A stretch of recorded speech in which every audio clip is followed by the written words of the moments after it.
The following podcast contains real reviews and the ridiculous reactions of two would-be oracles of the internet. The opinions expressed and presented are mere musings, so please humor their hijinks with a laugh and not by taking anything they say seriously.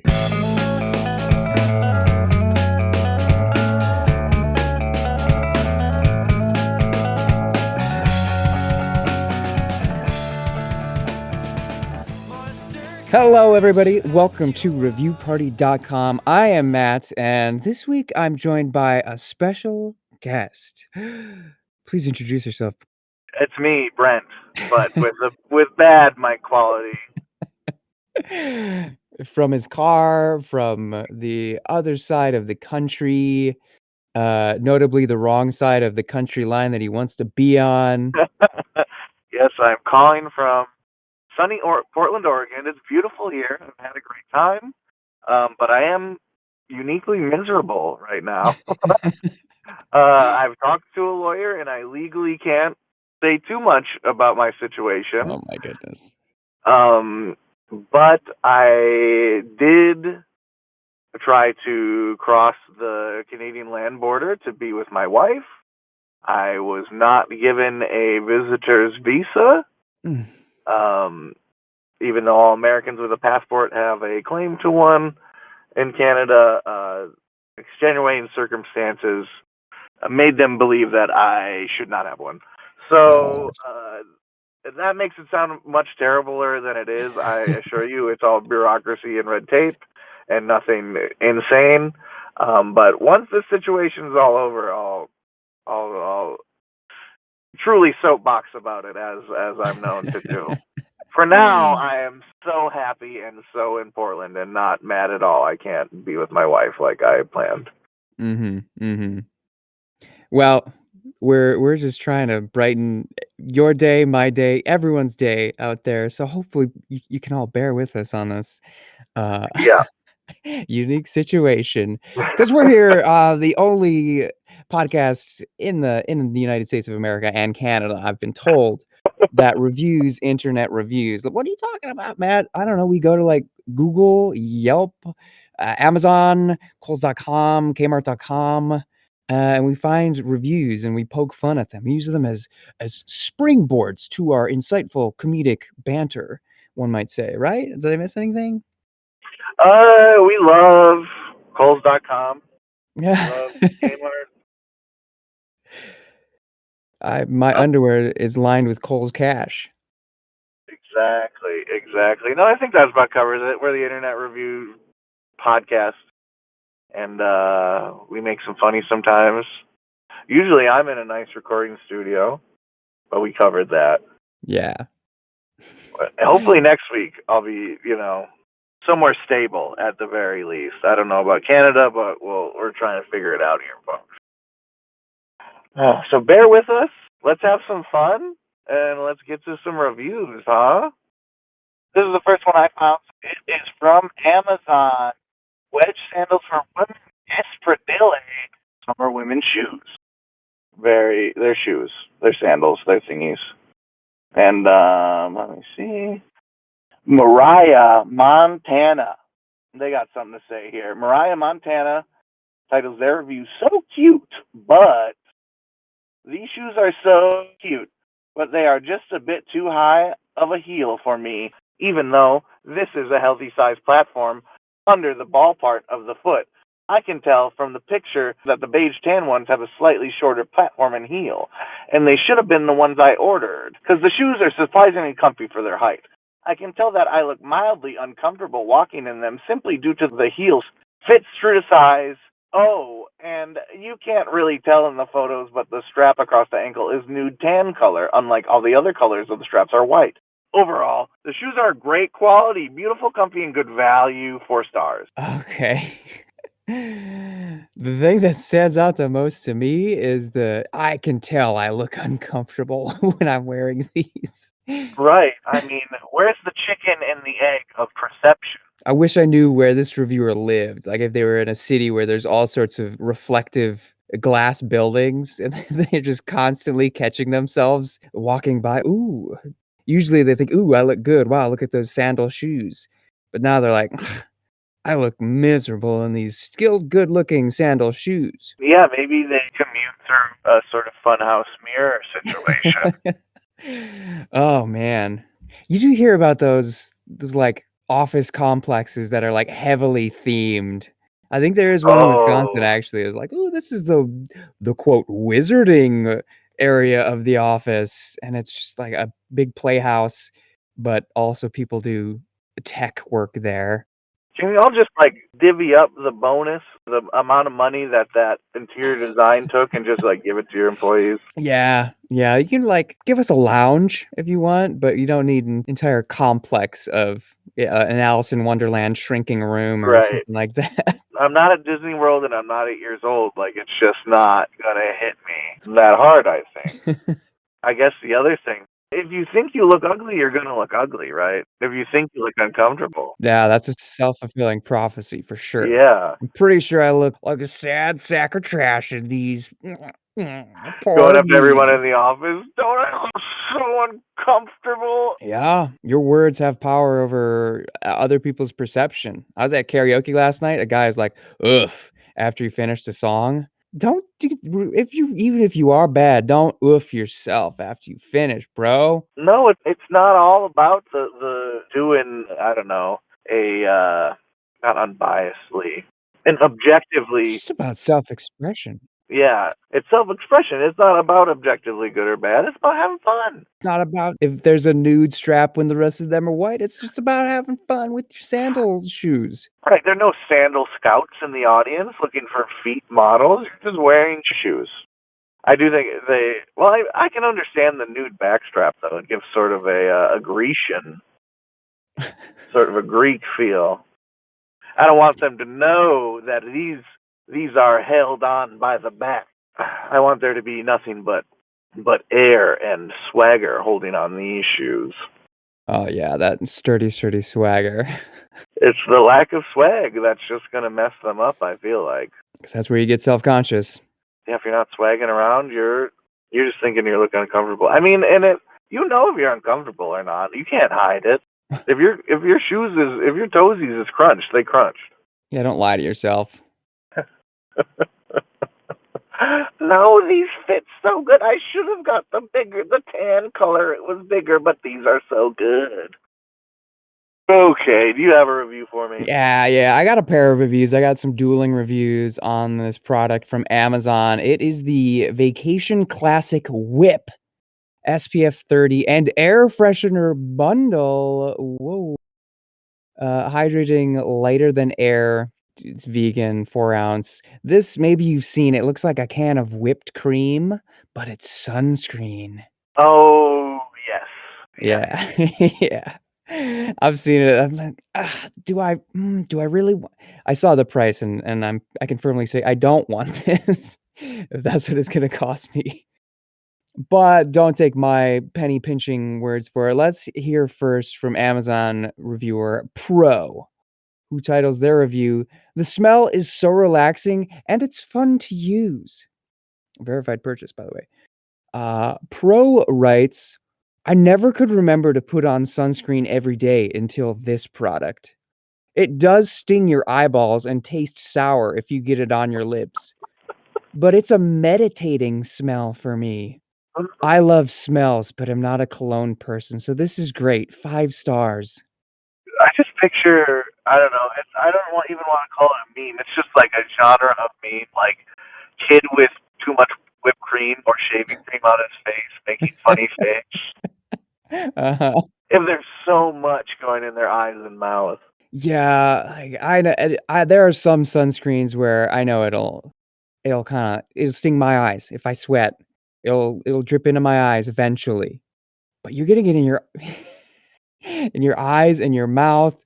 You're reckless. This is like playing in the bathtub with whatever that foam stuff was. You're making beards and little hats. Yeah, just put on the sunscreen. I mean, I'm not a huge sunscreen guy. I get sunburned a little bit, but I'm never outside enough to really worry about it, honestly. If I worked in Parks and Rec, I'd probably be all about it, but I'm just a schleppy guy. who delivers groceries and records podcasts. But that is to say, I've never been worried about my mouth area. Not even close. So, yeah. there has to be some sort of slurping experimentation. I don't know. Like, your upper lip has a natural shade. It's your nose. I've never considered that. I know certainly around the eyes is very sensitive, very thin skin there. Wrinkles. You don't want wrinkles there at all. You don't want to look old and ugly. So you're slathering on all sorts of products and patches and little chilled rollers. But Juices. yeah, around your lips, I guess other than I know like if you smoke, you'll get little gross you get wrinkly lips and stuff, but I mean, at what point you just got to put some Carmex on, right? It's sort of a separate product that's for that area. just what I thought. There's all sorts of lip balms with SPF in it. I'm thinking my guy made like a little whipped cream mustache and just sneaked a taste. With the curlies. Hey, Janet, look at my sweet SPF mustache. That's sour. Oh, wait. One comment. Pro said this was a meditating smell. Oh, that's right. I've never heard a smell described as meditating before. Well, essential oil, it's just a thing you do to relax, right? A good smell can help you relax. I wouldn't go as far as, like, it induces meditating. You just reflexively? Whenever I smell muskmelon, I just am taken to another plane of existence. I don't know. Anyway, here's another review. This is Mary Hendel's review titled Makes Eyes Run. And Mary writes, makes eyes run to the point I cannot drive. Will keep as a body sunscreen as it doesn't cause skin irritation, but irritates eyes so much that I have had to pull over and rinse out my eyes with a water bottle. I do not get close to the eye area. Not worth the money or the car accident. 1 star. Whoa, okay. That's a bit of a stretch, lady. I don't think that's going to hold up in court. Your Honor, sunscreen got in my eyes. Not even the insurance company is going to give you like a cut because of that. They're going to be like, okay, you're still at fault. Yeah, I feel like there's a case I read recently where the guy was like, it was sunny out and I didn't have sunglasses, so I hit that school bus. And they're like, well, you still didn't have a license, so. Right. The sun was in my eyes. Well, that doesn't explain the loaded minigun in your trunk. Oh, God. At least Mary had the willpower to pull over and grab that bottle of Aquafina and do an eye rinse. That would be, and as part of coming over to this side of the states I'm on now, I went on a long road trip, which I thought would be the hardest part of the trip, and then I would succeed at the end, but it was kind of the opposite. That was just the part of my life that I did now, and now I'm in the actual scary adventure. But anyway, I saw lots of people pulled over on the side of the road, and you always rubberneck, you know. Oh yeah, gotta. What are they doing? Yeah, what are they doing? And I tell myself it's out of a good place. I tell myself it's not voyeurism. It's if I can help that person, maybe I'd pull over and help type look. But yeah, it would be a trip to look over and see someone like trying to biology class water rinse their eyes out with a water bottle. Yeah. Oh my God, they get acid in their eyes. Where was the acid out here? Oh. Did the dash of their Chrysler open up and start squirting coolant at them? Completely flush the area. Right, there's no, and thank goodness it's an Aquafina, not a Dasani. You just be putting worse stuff in there. That would be a good Dasani review. It hurts if it goes in your eyes. Oh, poor Dasani. They get no sympathy from me, stealing resources from the earth. I guess, yeah, anyone who's selling bottled water, I don't have much sympathy. And maybe add a little more sympathy if they're a little better at eye washing sunscreen that I dumped in my... Listen, I didn't want my eyes to get sunburnt. You need to protect your eyes. Nothing's worse than peeling a layer of dead skin off your eyes because of sunburn. Yeah. That's what these people are afraid of. I don't know what else it would be. Like my tongue can't get sunburned, then I won't be able to taste the summer corn dogs, the various ice creams. Truly the worst outcome your life could ever have. Oh, not tasting a corn dog? Yeah, I would. Oh. I have a review for Oh yeah, I clicked on this product because it was hideous. Let me get the full evil name. We got the Hongtae Toddler Plush Backpack Mini Backpack for girls ages 1 through 4. Perfect for birthday and Easter gifts. Just girls, huh? Mm-hmm. Boys don't want this backpack. It's pink. Slick move that they updated this for the Easter. Hey man, it's almost Easter. Change the product name to freaking advertise to Christians. Oh, for sure. It's so sad how drop shippers like run information now. So silly. But yeah, I tried to put this backpack on a boy and he burst into flames, so be careful. Okay. Well, that's fair. Oh, Tessa titles their review, Wrinkled. They write, the shrink wrapping left it completely wrinkled. I should return it, but Eater is tomorrow. It is soft and cute, but very hard to get past the wrinkles. The only reason I kept it is because my 18-month-old granddaughter won't mind the wrinkles, and it's too late to order a different one. 2 stars. I don't think your 18-month-old granddaughter is going to mind anything. No. She doesn't know. She doesn't have like the concept of a wrinkle is. Kids at that age, my God. She's going to be stoked. Any gift, she's going to be stoked. Yeah. In a year and a half, like, you're not even online yet, man. She's not even going to remember this gift unless she happens to keep it forever.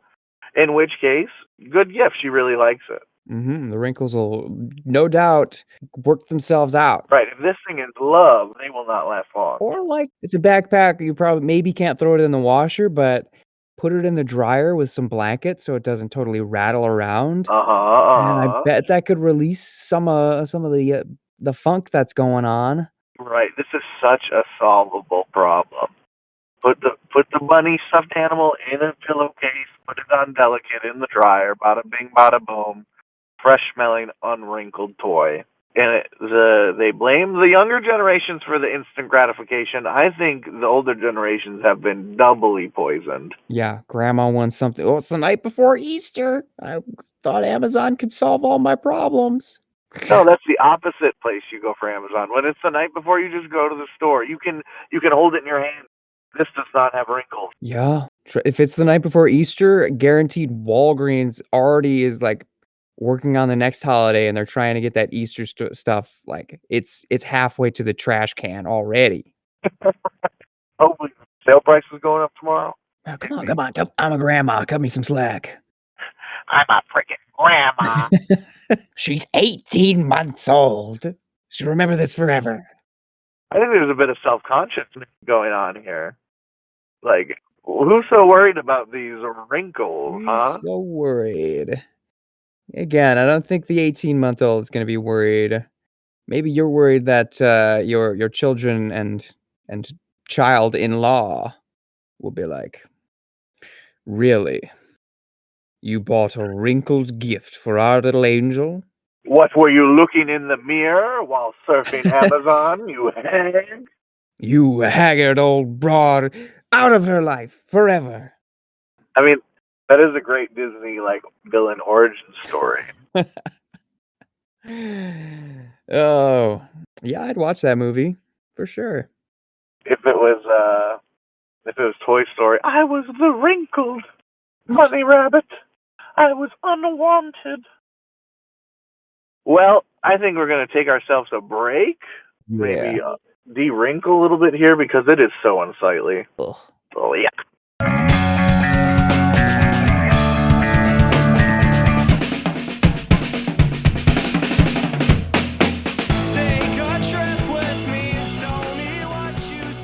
Hey everybody, thank you for listening to our lovely little podcast. If you'd like to go above and beyond in supporting our show, or have the most fabulous conversation starter since sliced bread, go to reviewparty.com. Click on shop and explore some fabulous t-shirt designs. Where's your favorite place to wear a t-shirt? On my body.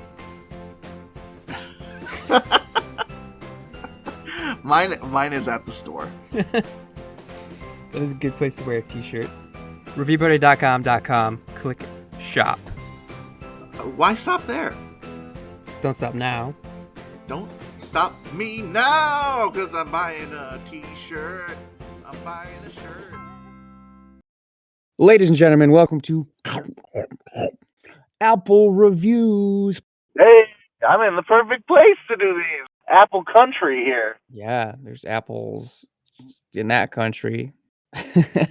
If you don't know what this is, well, you ain't been listening long enough. Come on. Even though it's more of a newer segment. It's the segment where I go to applerankings.com and just grab a bushel, if you will, of different types of apples. And a new gentleman who runs the website has given them all rankings based on taste, crispness, the skin texture, the flesh, the juiciness, density, beauty, branding, and cost/availability. Also rated flavor on sweetness, tartness, and intensity. He always is just like kind of funny with what he says. So I'm going to start with the Honey's Apple review. Honey's spelled Hunnyz. Oh, how pretentious. The subname, quote, the worst named apple. And writes, it is difficult to move past the embarrassment of a name like Honey's. An autocorrect text that could end a relationship. The branding of this apple takes center stage with its bastardization of the word honey, utilizing not just an early aughts Z, but a Pooh Bear backwards N to boot. No, dude. To make matters worse, this apple does not taste like honey in the slightest. In fact, it tastes like nothing. A sack of wet air with the occasional fruity spritz. Boasting a Honeycrisp and Crimson Crisp heritage, the saving grace of this apple is a superior crispness and snappy white flesh that may even surpass its parents in quality. Unfortunately, with a humiliating name like Honey's, this apple can only be scarfed down in a dark closet to avoid rightful ridicule and thus should be consumed only by the most self-confident eaters. Update 2022, I've tried the new crop with an open mind based on readers' comments, and I have to say, the commenters are wrong. This apple is exactly what I remember it being. Barely worth it. Yes, it is snappy and crunchy and juicy, but it tastes like a sack of wet air with an occasional hint of bathroom cleaner mixed in. The score is a 60 out of 100, barely worth it. Yeah, I mean, I've never tried the honey. I have no attachment to it. I like the parent the apple that I've tried. Mm-hmm. But it's snappy, juicy, crunchy. Still gotta have flavor. Those are all great, but yeah, what are all those without any flavor? He says the best uses are munching and heckle fruit. Oh, so there is, yeah, when you hit someone over the head, there's that snap as it snaps in half. Yeah, the if it can knock out a jester, that is like another criteria. That's a good apple in the arsenal. Can you really hurt somebody with this? This isn't the hardest apple that he's talked about, so I don't know. Yeah, well, the name is just atrocious. I'm glad he took plenty of time in the review to just talk about how stupid. Yeah. We'll stick with the theme of names then, and I'll move to the Ludacrisp Apple review. Oh, I hope he's getting some money for that. Subtitled The Dirty South Rapple. He writes, intentional or not, this hefty behemoth of an apple is named after Dirty South rapper Ludacris of he censors it, so I'm censoring it. Get Out Da Way fame. The word ludicrous is spelled with an I. The rapper Ludacris is spelled with an A. And so naming an apple Ludacrisp with an A is an obvious homage to the early 2000s undisputed king of Southern hospitality. Yet, in a baffling omission, the Midwest Apple Improvement Association seems to purposely ignore this blatant connection. Quote, the name Ludacrisp is a play on the word ludicrous, meaning something that is absurd, joking, nonsensical, and playful. The apple's name was created to make people smile, end quote. And so, just like the Spotify playlists of the Midwest farmers who named it, ludicrous is nowhere to be found. Admittedly, it would be difficult to sell a supermarket on a dirty South apple with a sign that says, "Move pears, get out the way." Perhaps it's best the connection remain unspoken, and those who know just know. To be fair, the discoverer of this apple wished to call it the, quote, juicy fruit, because it tastes like the shitty gum. Which is not only a stupid name, it is also a trademarked name, and therefore impossible. However, juicy space fruit may be a more appropriate label than ludicrous, since while this apple is only moderately crispy, it is in fact ludicrously juicy. As juicy as a hoe's ass, as Luda might say. On the flip side, like Luda's raunchy lyrics, this apple packs a powerful flavor punch that will remain incredibly divisive. And so, despite the confusion surrounding the name, the Ludacrisp is a must-try apple. After one hoe-smacking bite, you'll either be calling the FCC to have it banned or telling the other apples in your fridge to get out the way. Oh, He gives it a 75 very Wow. good rating. wow. This guy's pretty picky about apples, I think, and that's what makes him a good apple reviewer. Mm-hmm. I don't know. Juiciness only. I love a juicy apple, but like to me, there's an upper limit to how juicy it can be and still be good. Yeah, it looks like on the flavor, he gives a lot of sweetness, very low tartness. Yeah, I'm a tart apple guy. Kind of am too. Another music reference like the Black Eyed Peas. I like to get it tarted in here, you know. Yes. But I'm so intrigued. So this is the true peak of juice. It's pretty darn juicy. Well, I got just one more for us. If I'm not mistaken, I'll let the cat out of the bag and say I think this is among the lowest rated apples on the website. We've seen some low ones too. We've seen some Wow. low ones. This is the Newtown Pippin apple review. Subtitled Long Island's Sand-Filled Condom. He writes, this sand-filled condom from Long Island was choked down in the 1750s by the likes of Thomas Jefferson at Monticello, George Washington at Mount Vernon, and Benjamin Franklin, as he declared it his favorite apple. Perhaps the Newtown Pippin was once a great apple whose quality has degraded over the centuries, like the crumbling democracy the Founding Fathers established. Or perhaps, after decades of eating pigeon pie and squirrel meat, these wooden-toothed slave owners' taste buds are not to be trusted. Either way, in today's world, aside from being an excellent apple for cider production, the Newtown Pippin is a tasteless hunk of malformed donkey shit that should have been abolished during the reign of King George III. It gets a 19. Vomitous filth. Barely food is like a 19, basically. Yep. You've never tried this apple, correct? I have not. There's the section where he says, better than these, but eat these instead because they're better than this. He writes, the Pippin is better than Violent Revolution. I don't know. I'm kind of a fan of Violent Revolution. Maybe we differ here. I guess it really depends on who's getting revolted against by what. I mean, he could have stopped condom. That really. Yeah, that says a lot. That says so much. And I don't know. It looks like most people in the comments are like, good review. No issues. So this, excuse the turn of phrase. This is the bad apple.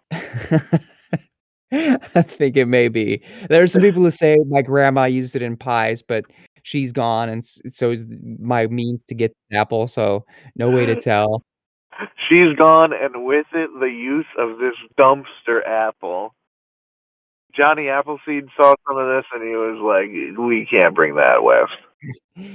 Yeah, that is the worst ranked apple on the website. It has its own special little section, apple hell.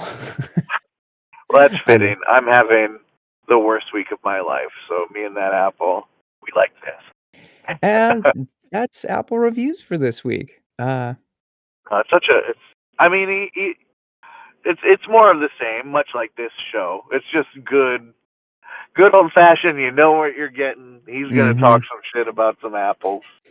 I'm glad we got some good ones though. Those I am so curious. Well, one day we'll have to do apple tasting. I'm in Washington now, so maybe I can find some of these weird ones. Yeah, man. Check the site.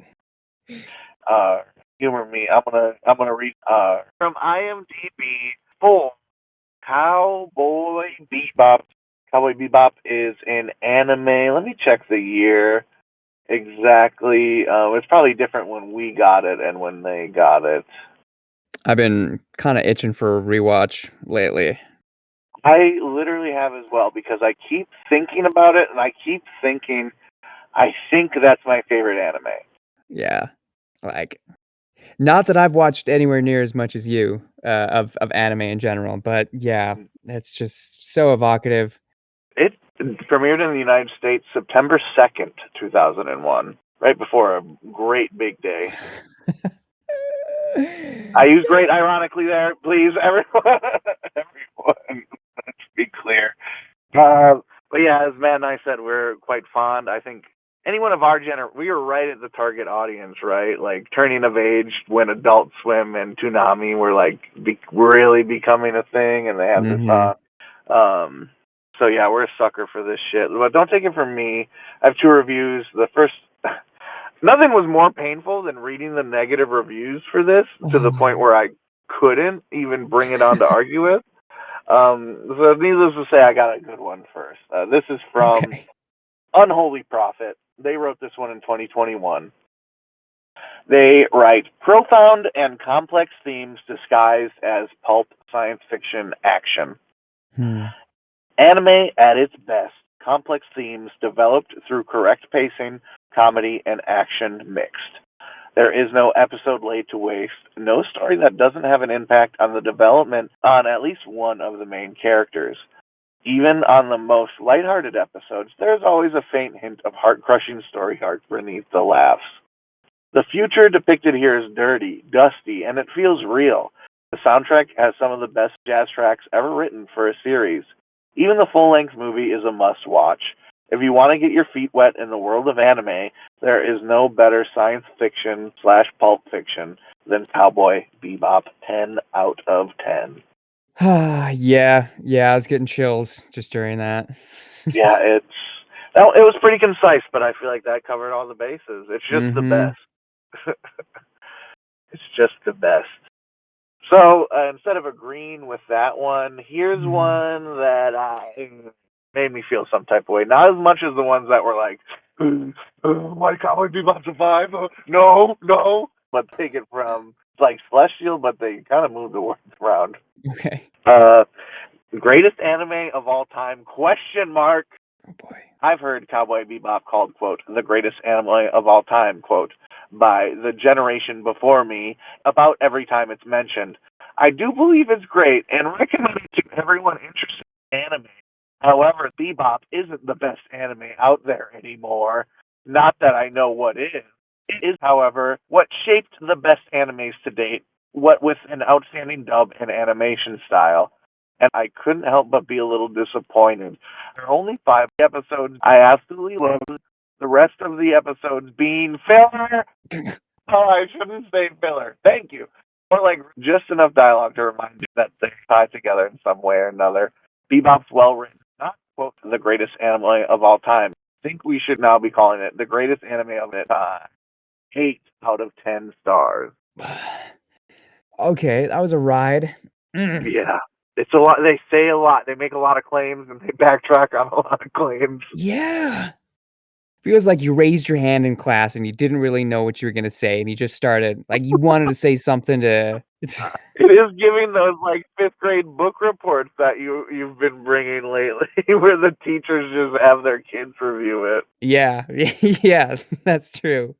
Spike Spiegel is a cowboy, and I liked the episodes with the story, but some were long. If you want to know what happens to Faye and the Bebop, you need to watch it yourself. 8 out of 10. Yeah. Ugh. I don't know if it's the best one of all time. Like, I don't know what it is, but I don't know that it is. So let's just say it's the best one of its time. No, it's giving, and not to make it generation wars here, like they're trying to pull us into, but I guess I'm here. If millennials are too quick to exaggerate about what the best anime of all time is, y'all are too quick to make statements, but back it up with a statement that makes it so you can't argue with the statement. It's like, it's not the best. I don't know what is, so don't be mad at me. Don't be mad at me. Don't talk to me or challenge my opinion, because I'm just here telling you you're wrong, but don't tell me I'm wrong, because I perfectly set up this statement. So Burden of proof is on you, obviously. Exactly. Don't just be a contrarian to be a contrarian. Yeah. And Zoomers also have a problem with a lack of continuity. Or maybe better, they require constant continuity, or they can't appreciate the show. The art of the monster of the week, or the serial show, the pulp serial show, is lost on them. And it's so sad, because if you love characters, I don't need to see them move forward in their life necessarily. I just want to spend time with them and learn about their characters through story. That's the end-all, be-all of storytelling. Yeah, man. Part of the fun of Bebop is like the next episode, you're somewhere totally different from where the last one just ended. And like, oh wait, what's going on now with my favorite team? No, exactly. It's much less you gotta follow it beginning to end, and much more of like, here's the heroes, let's see what they're up to on this adventure this week. Yeah. And to me, that's much more true to life than a plot barreling towards its end. Maybe one day you have a funny story to tell, but it's mostly the same.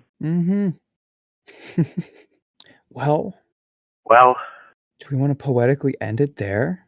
I think so. Cowboy Bebop's the best anime of all time. If you haven't seen it, go watch it. The dub and the sub are A+ tier. Like, you can't go wrong. Maybe the Spanish dub is. I bet the Spanish dub rules too. I'm gonna just put it out there. Okay. Yep. Thanks for listening. This is my part. I actually have to do. I kind of was a good co-host and made Matt do all this stuff this week, since I'm in the middle of nowhere. But I'll do this part. Thank you, listener. 2 episodes every Tuesday. That's right. #Tuesday Reviews Day. We almost decided, or I was thinking, that this episode wouldn't make it, that we would have to take a review party week off. Hell no. We're doing it to it. And hopefully next week will be better quality.